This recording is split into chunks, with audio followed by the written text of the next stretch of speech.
Thank you, James. Are we fired up? We're not scared of a little rain in Lancaster County, right? That's what produces all of our beautiful crops. Happy to be here. What an awesome venue. I see Stuart Herr, he and his team always do a great job here. One of the beautiful places we have in Lancaster County. Are we fired up about the fall election this year, Lancaster County? We are, yeah.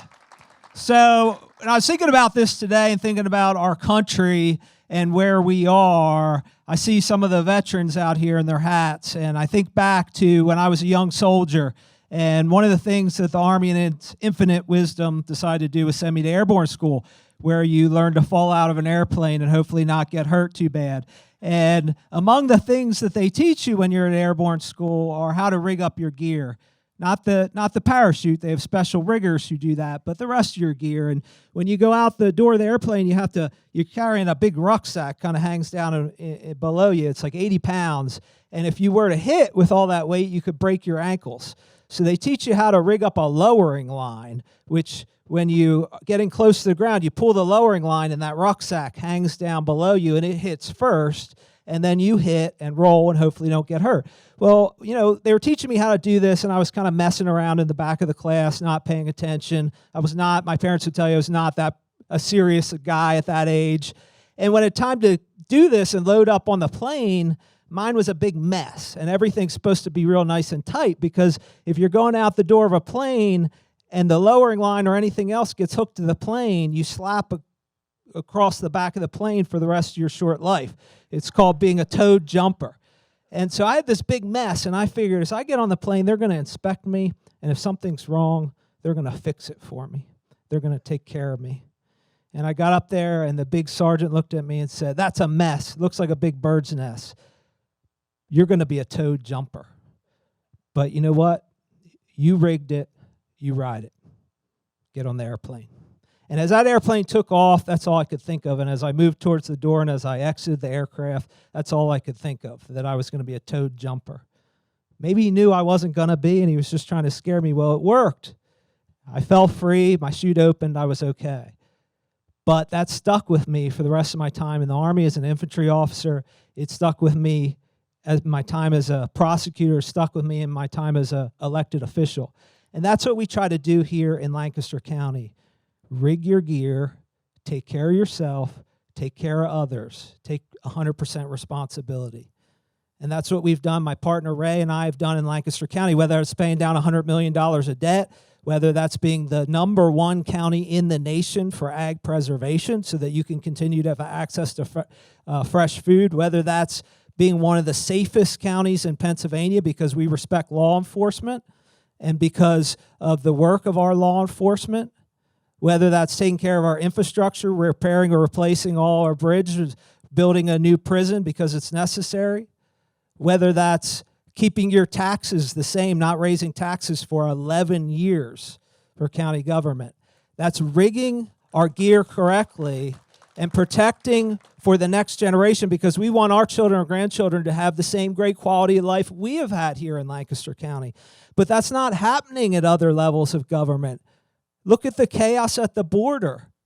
Look at the unbelievable debt that we have. Look at the disrespect for law enforcement and the chaos we have in this country. That's not what we're doing. In Lancaster County, we're the largest Republican county out of the 67 counties in Pennsylvania, the largest Republican-led county. And we're trying to set a shining example. That's what Republican conservative leadership does. But we have the opposite at the federal level. We have chaos. We can really look out and see potentially the end of our country when you think about the spending and the debt and the possible sovereign debt crisis that we're going to have. So we need leaders of character. We need leaders who are prepared to make hard choices. We need leaders who have actually led organizations. Dave McCormick was trained at West Point, where they teach duty, honor, country. He was forged in battle in the first Gulf War. He's led large business organizations, and he's an outsider. So he's not going to go with the status quo. What we see a lot of times in government is people going along with the status quo. So that's what we need in this time, at this moment in American history, where if we don't fix things, we might not have any more American history. So I'm proud to be here today with him and support him and know that Lancaster County is going to make a difference for him in this November election. And he's going to be out soon, but before that, I have somebody else to introduce, R.J. Harris, who many of you know and love on conservative radio, WHP 580. If you don't know him by looks, you know him by voice. So it's my pleasure to introduce my friend, R.J. Harris. Thanks, Josh. You folks in Lancaster County are pretty lucky to have him. And I mean that. I've been dealing with him for quite a few years, and he's always honest, he's always open, he's always straight to the point. And that's important to me, and I know it is to you. Yeah, I'm from WHP 580, but also I know I have some friends here from Reading, right? And I'm also on 1340 WRAW, the station that I started at when I was 13 years old. So it's nice to be on both these radio stations. I'm excited to be here today. I've known Dave McCormick for some time. We cannot do better. We have an incredible candidate. And I want to tell you that Governor Stitt is amazing. You're going to find that out on your own. But before I introduce them, I want to go back in time to 2012. Some of you here, and I know, Dan, you're one of them, remember when I ran for president in 2012. Do you remember that? It was quite the campaign. I had buttons and everything. Okay, so you laugh, but here's what I did. I went to Rotary clubs and Lions clubs, and I did my presidential campaign. Obviously, I was not running. But I want to give you, from 2012, my top 5 items. And let's see what you think about how they've changed, okay? Number 1, win the war on terror at all costs. This was 2012. That still applies today. Look at our border. And, you know, yesterday the FBI put out a warning to LGBT community saying that terrorists like ISIS by name could target their events in June. My friends, the terrorists have not gone away. That's the number 1 job of the president. Number 2, this is one I want to underline for today with the governor here. Number 2, drill for domestic oil. Build refineries and new nuclear plants immediately. All they want is electric this and electric that. How many new power plants are in the works? The answer is, that's right, none. Where's the electricity coming from? Even their industry knows it's not wind and solar. Number 3, you're never going to guess this one. In 2012, secure the border. Secure the border. It was bad then, but it was nothing like it is today. It is unbelievable. Next one is implement zero-based budgeting at a federal level. Do you know, I worked for a lot of big corporations and kept budgets, a manager all my life, including the Hearst Corporation. If I went to the Hearst Corporation on an annual basis and said, just give me 4% more, they'd laugh at me. And if I said it more than 1 or 2 times, someone else would be doing that job, right? They say we cannot do zero-based budgeting at a federal level. That's because they won't do it. All they ever want to do is spend, and they should have to justify every darn penny they spend every year. And no more of this nonsense where I ask for a 9% increase, I get 5%, and I call that a budget cut. This is lunacy. It's pure lunacy. But I want to say this before I introduce the governor. You hear that this is the most important election of our time. Well, my friends, we heard that last time. And we heard that the time before and the time before. This is. I'll tell you why. All that time, I've come to the conclusion we've been slipping into this pit deeper and deeper and deeper each time. I don't know that we can go any deeper, can we? But we have to work. We have to work to get every vote out. The Democrats are really good at doing that. They're great at doing that. And maybe some extras here and there. But the bottom line, I said that, no one else did. Bottom line is this. we really need to work to get every vote out. Nobody can stay at home. Now, with that, I want to introduce our special guest today. I had him on the air last week. I was so impressed. I thought he could be president of the United States easily. This man started with a $1,000 computer and turned it into Gateway Mortgage, which operates in 42 states. He turned Gateway Mortgage into also Gateway Bank, and it is a bank that has billions in assets. This is a self-made man who knows how to make business decisions, and the people of Oklahoma voted him in overwhelmingly. You know why? In Oklahoma, they deal mainly with common sense. Common sense. Imagine that. And that's what this guy is filled with. So please welcome, from the state of Oklahoma, Governor Kevin Stitt. Thank you so much. Man, it's an honor to be with you in Lancaster County, and I remember coming through here as a little boy on family vacation, and just remember seeing the Amish, and what a beautiful, beautiful community you have. So it's great to be back here, and also campaigning with the next U.S. Senator, which we're really excited about. But first off, I just want to thank you guys for being here. I think it's so important that we have an informed citizenry, right? That we are engaged in what's happening in our local communities, in our state, and also nationally. So looking forward to the conversation. And he told a little bit about my story, but so I'd never been in politics before. I was a businessman, and I'd started a company and had grown that, and just really felt called to run for governor. Never ran for any office before. So in 2018, I raised my hand and decided to run as an outside business person. And you know what I found? I was so scared. You don't know how nervous I was to put my name on a ballot and say, hey, I want to go lead my state. But our state at that time, in 2018, we were having billion-dollar budget deficits. There were teacher walkouts happening. And when I looked and saw who was running, it's much like I see in Pennsylvania, just a bunch of career politicians.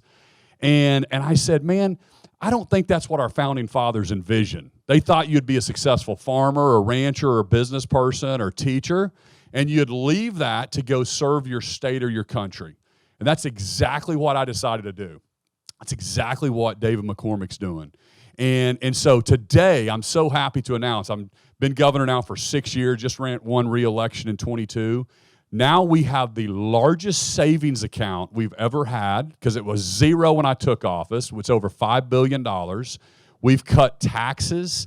We have put school choice in. We have budget surpluses. We've been deregulation. And now we're top 10 in people moving to our state. For the first time ever, Oklahoma has 4 million people. We're the 28th largest state population-wise. And now we're top 10 in people moving to Oklahoma. You know what? Yeah, thank you. Do you know what state we get most people from? California. That's exactly right. So I have these people every time, at an event, they'll come up to me, Governor, we just moved here from California. Can we get a picture? And I'm like, well, here's the deal. Hang on. Here's the deal. I had to wait 18 years before I could vote in Oklahoma. I'm going to make you wait 18 years before you vote in the state of Oklahoma. I'm just kidding. This is being filmed. That was just a joke. But they very quickly will tell me, no, Governor, you have no idea what it was like during COVID. They were shutting their churches down. Remember essential businesses? They were shutting businesses down. And they did that here? Okay. And in Oklahoma, we didn't do that. I was one of the only governors that refused to do a mask mandate, right? Because I said, here's the deal. We don't put our Constitution in the attic just because somebody in Washington, D.C. tells us to. We believe in freedoms. The Democrats have lost their way. It's just unbelievable. I want to talk real quick on spending, the national level. I think it's very important for us to understand this as Americans. So last year, 2023, the income of our U.S. government was $4.4 trillion. That's revenue or income. How much do you think they spent? They didn't spend 4.4. They didn't spend their income like all of us have to do with our incomes, okay? They spent 6.1 trillion, all right? So 1.7 trillion over. So what does that mean? Well, that's borrowed money, and that's our national debt, all right? So that's 34.5 trillion now. All right? So when I bought my first house, I graduated from Oklahoma State. I was dating my wife, Sarah, at the time. And I bought my first house for $66,000 right across from TU University in Tulsa. And I remember making my first house payment, okay? And it was like $550. And I looked at it, and only $49 went towards principal, okay? Anybody relate? I was like, man, that's terrible. But at least I knew in 30 years I was going to own my house, right? When you look at the amortization schedule. Why do I tell you that? Because we don't do principal and interest on our $34.5 trillion debt. It's interest only. That means we're never paying it off. And our interest payment now is $1 trillion. That's 25% of our income. All right, it gets worse because this year our income went up to $4.9 trillion, okay? Well, how much do you think Biden decided to spend? $6.9. So another $2 trillion went on a national debt. Okay, I could go on and on, but that's important that we understand that. Secondly, family values. In Oklahoma, we believe in family values like you do here in Pennsylvania. And I had to sign an executive order that basically defined what a woman was, okay? I mean, it's crazy, like save women in sports. We're not going to let biological boys compete with girls in our sports. I was seeing stuff with other governors. Thank you. I'm fine. It's not too bad. Do you want to move inside? Is that better for everybody? Okay, let's just move. Right now? Okay, yeah, let's move on inside. And so I think you're going to fall in love with the next U.S. Senator, and so it's my honor. Am I introducing you right now as the next U.S. Senator, David McCormick.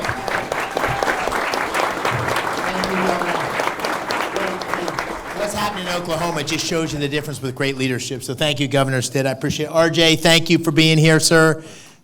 Commissioner Parsons, I don't know why I don't see you, but thank you. There you are. Thank you for coming out. And all of you, thank you. This is reminding me of my days at Fort Bragg where the platoon sergeant would say, if it ain't raining, it ain't training. So thank you. Thank you all for being here. I know many of you in this audience, and this is really an important moment in an important election. And, last time I lost by 900 votes, 1.5 million cast. And my wife and I, we went home last summer and we were thinking about it and praying about it. And we thought, maybe we just had our moment. Maybe we just had our moment. I like that 82nd Airborne hat. Maybe we just had that moment and, we'll go on and do something else, go on with our lives. And we talked to our 6 daughters, and they're not exactly for me running again. And by that, I mean they're 100% against it. But we just kept coming back. Every time I went to do the next thing, go back to the private sector, I just kept thinking, if you love America and you think America's the greatest country in the history of the world and you think it's given us all so much, given me so much, given my wife so much, if you think you've been blessed and you think you can actually do something about it, you got to run. You got to go and do your part. And the reason you got to do your part is we're in trouble. We're in trouble as a country.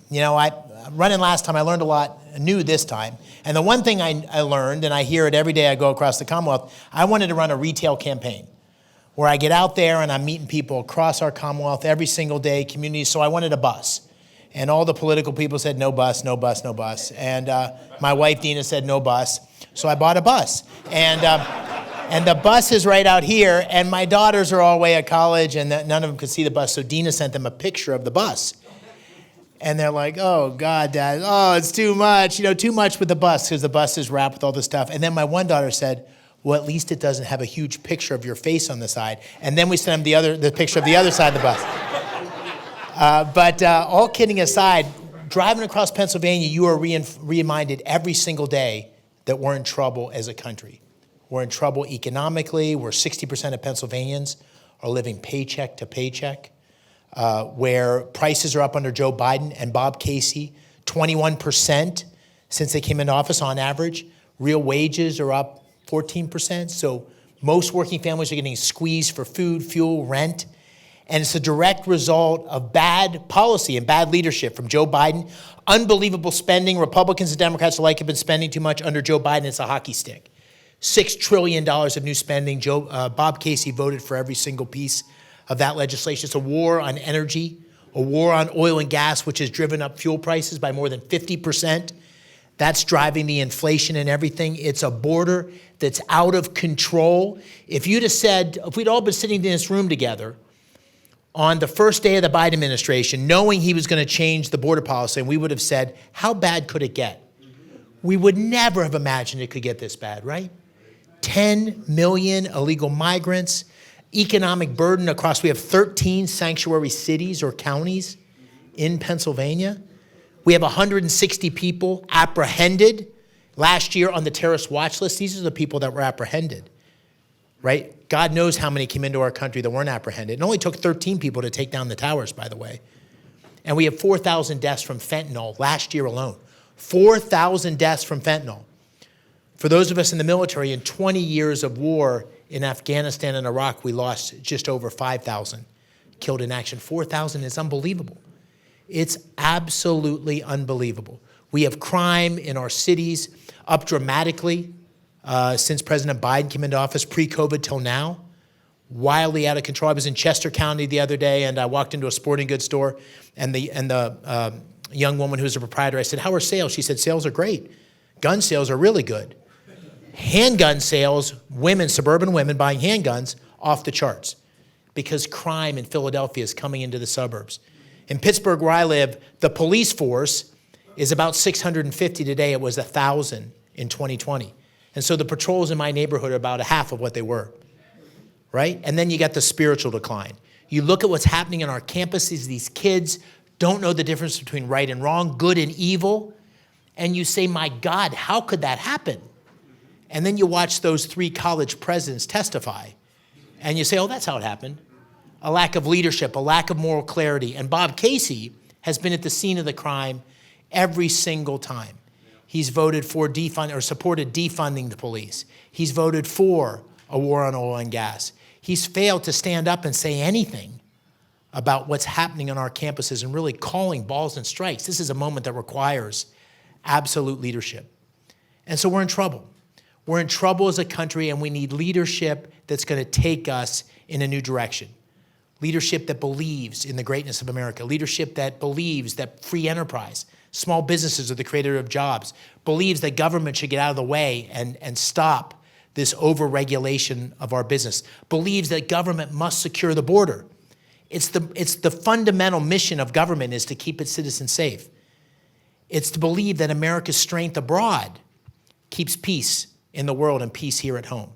Those are the things I believe in. I believe America's exception. I believe we need leadership. I believe, just as our founders believed, that public servants, those elected, should come into office after having had a career and a life outside of government. We shouldn't have career politicians.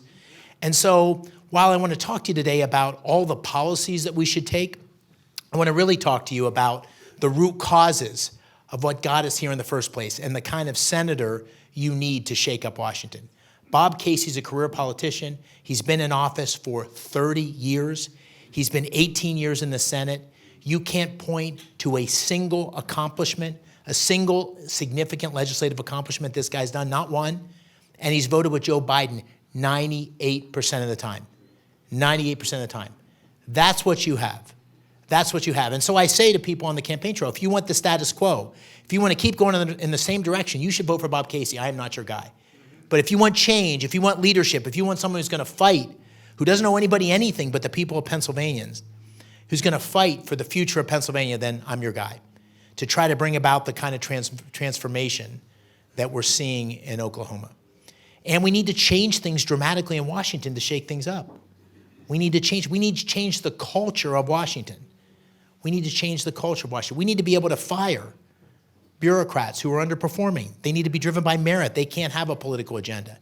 So we need to reform how we deal with civil service and be able to get rid of the bad apples, just like we do in any place in business, right? We need to move out all these agencies out of Washington. We need to have a Department of Energy in Pittsburgh, right? The regulators need to be in the places that they're regulating. They need to understand what's going on.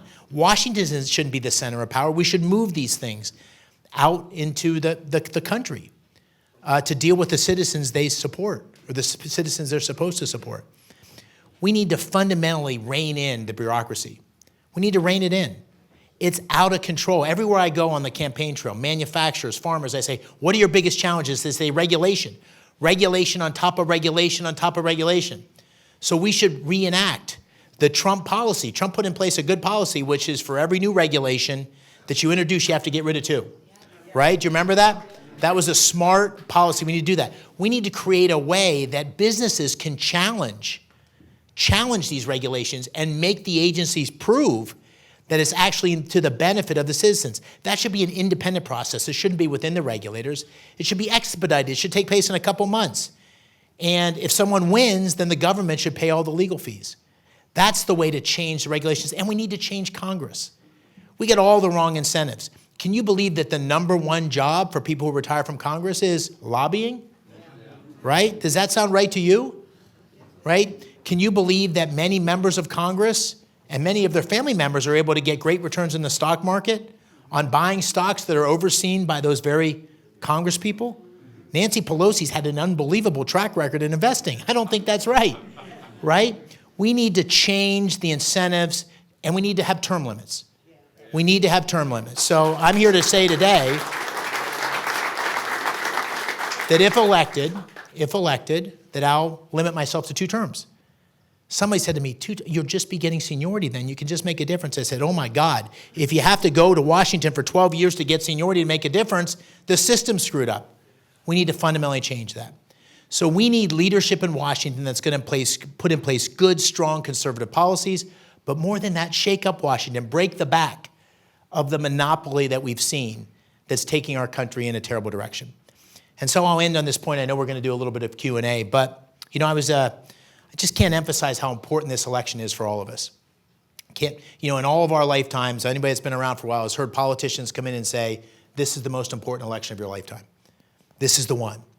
But I want to ask you all to think of another election in your lifetime.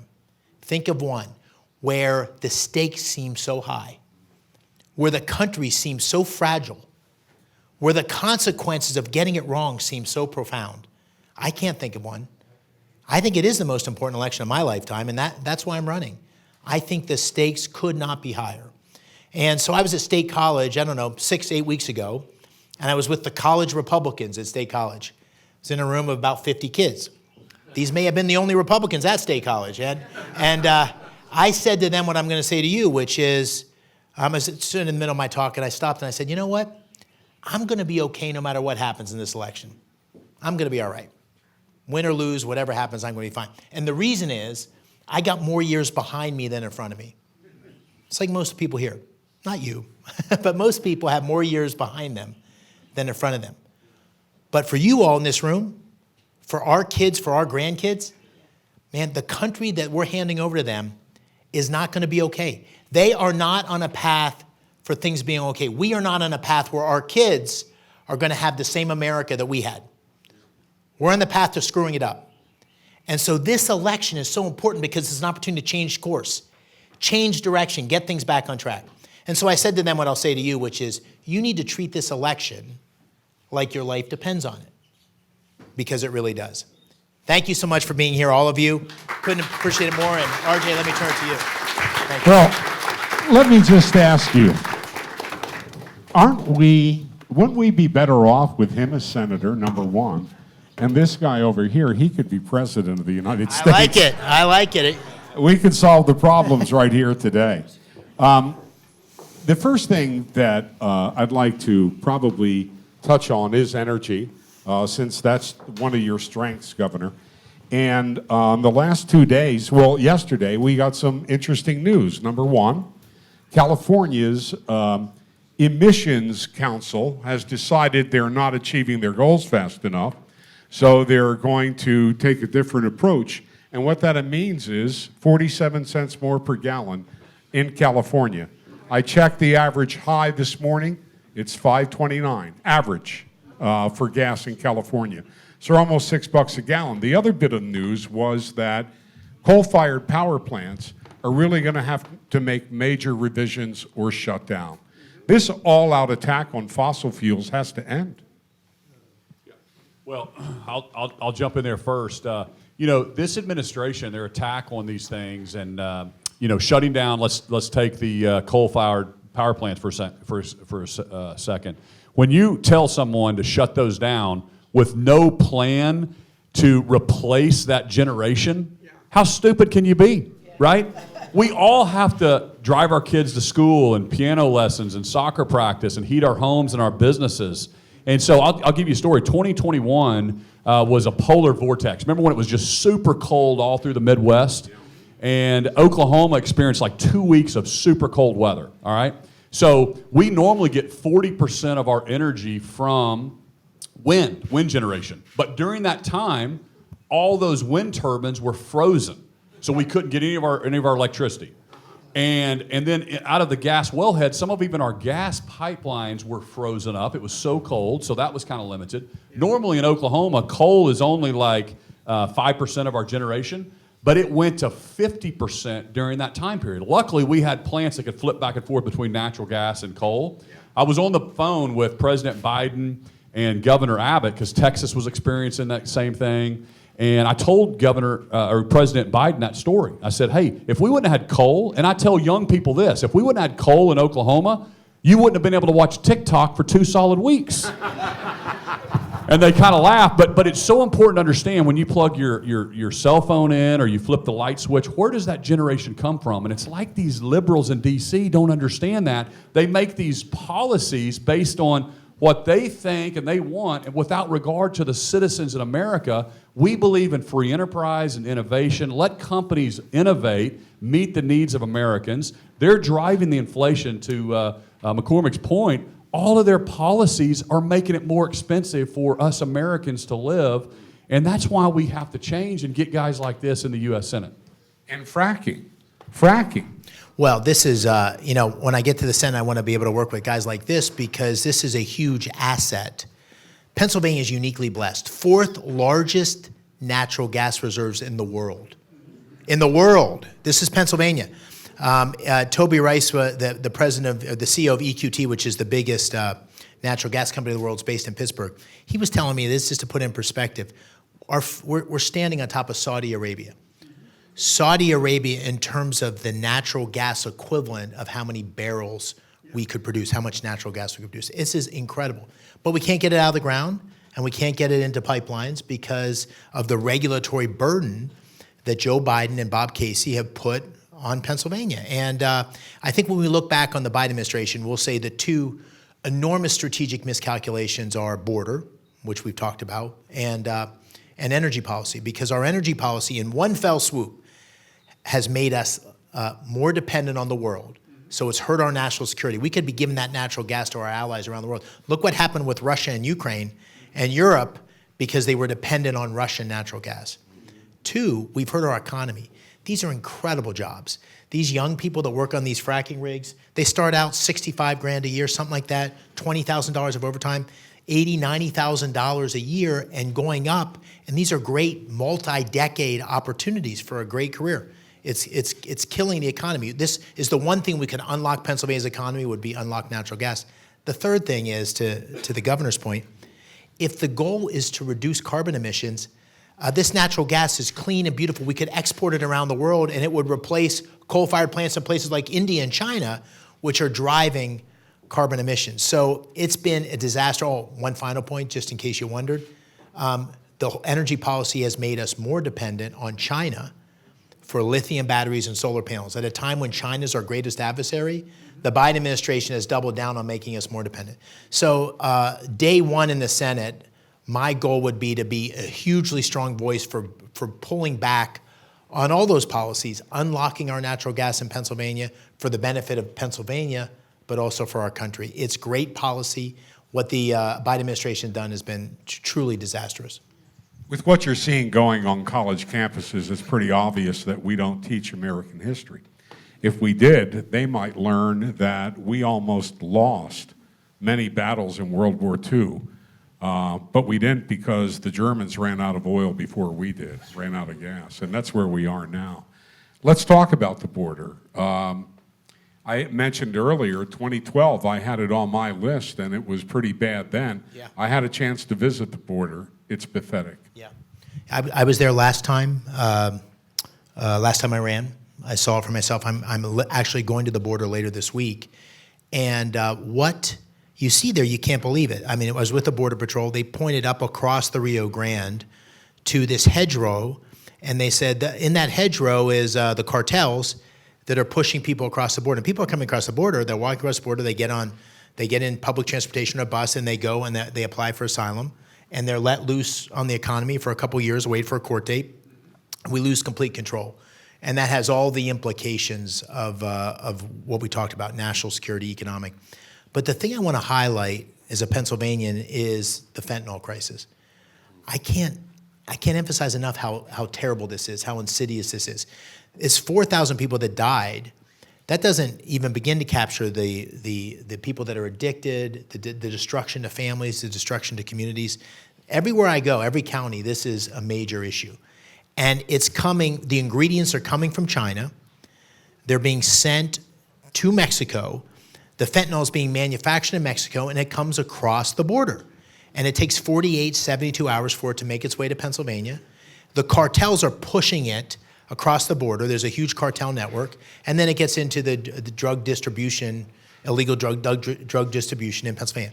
We have to stop this. This is a war. I mean, this is terrible. So one of the things I've said, which has been somewhat controversial, is I would consider sending our military into Mexico to take out the cartels. We've got incredible capability, right? I mean, 20 years of war in the Middle East, these drones are precise. We've got precision guided missiles. We could destroy those cartels. Those cartels are destroying us. And we should consider that. And in the Senate, that'd be one of the first things I would be pushing the president to do, would be to take much more aggressive action against what is truly a war on America. And how is this all affecting Oklahoma? You know, very similar. Back on the fentanyl crisis, just since I've taken office, our deaths have gone up 500%. My law enforcement, it's all coming from the southern border. I sent troops down to the southern border, National Guard troops, along with Governor Abbott and some other Republican governors.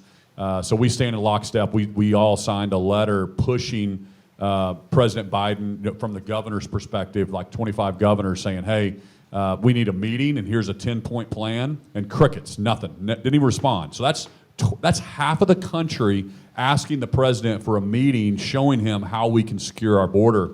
And the only thing I'd add to what McCormick said there was, when I went down to the border, I'm there with Abbott, I'm checking on our troops. There's 28 ports of entry along the southern border, okay? And then you've heard about this razor wire, right? Well, the razor wire is in between these ports of entry. So all we're saying is it's already illegal to come into our country undocumented unless you're on one of these 28 ports of entry, right? And all we're saying is don't come in illegally. So the fact that our federal government is, and they're being directed to cut razor wire and let people through illegally, the only logical explanation for them is they're trying to get voters, they're trying to swing elections, they're trying to do something that's really weird, right? But our country, think about this. We cannot afford, and some people think there's been up to 16 million people come through, but even if it's 10 million, there's 41 states with a population under 10 million people. That's how many people have come in. We can't afford that as U.S. citizens and taxpayers and all the social networks that we have. We can't be all things to all people, right? We're so stupid. There's a difference between workforce permits and having people working here, paying taxes, and the border security. So we have to make sure that we can think about both of those for our workforce, for our agriculture community, but we have to have a strong border, and Oklahoma stands with Pennsylvania. And Governor, the one thing you said on that, which I just want to highlight, is what's the motivation? And I think you got to believe the motivation's twofold. One, that you have to, the Democrats have to see a path where those 10 million will eventually be granted some sort of citizenship and be able to vote.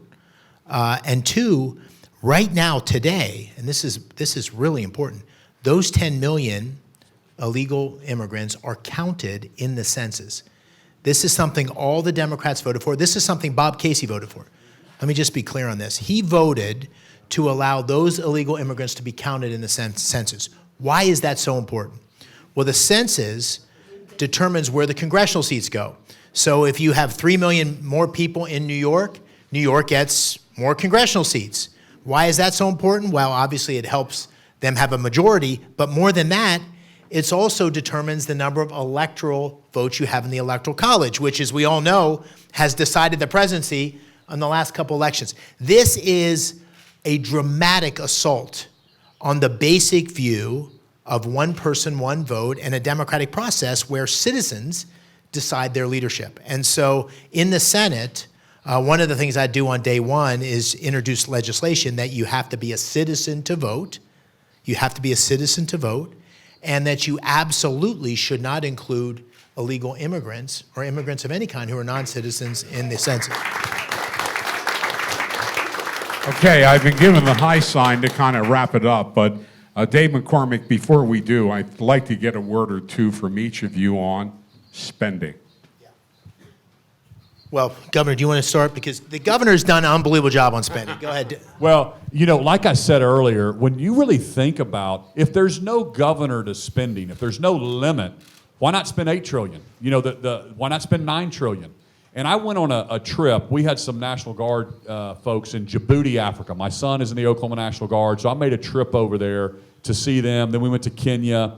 And what I thought was very interesting, I'm sitting there in a meeting with the Kenyan generals, and they're talking about, well, they're fighting terrorism, and that's all good, and they need more infrastructure. The ambassador was there, so the State Department's there, and they're wanting money for a new runway and money for this.